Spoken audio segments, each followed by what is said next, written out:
ndagukunda cyane. Iyo ugeze mu kibuga urahinduka imfane.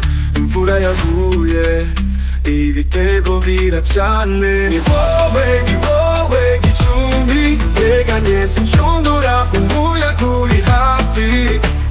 Ni wowe Gicumbi, turakomeye, dutsindanije ibihe biri hafi. Imyaka ibihumbi ijana y'ibitego ku kipe muhanganyanye, ntamuta ikibazo, tsinda dutsinziranye ikirago. Abatoza bacu icyubahiro turabashira, umutozo ukomeye n'ibyishimo birasatira. Ni wowe Gicumbi, teganye sinshundura, umuyaga uri hafi. Ni wowe Gicumbi, turakomeye, dutsindanije ibihe biri hafi.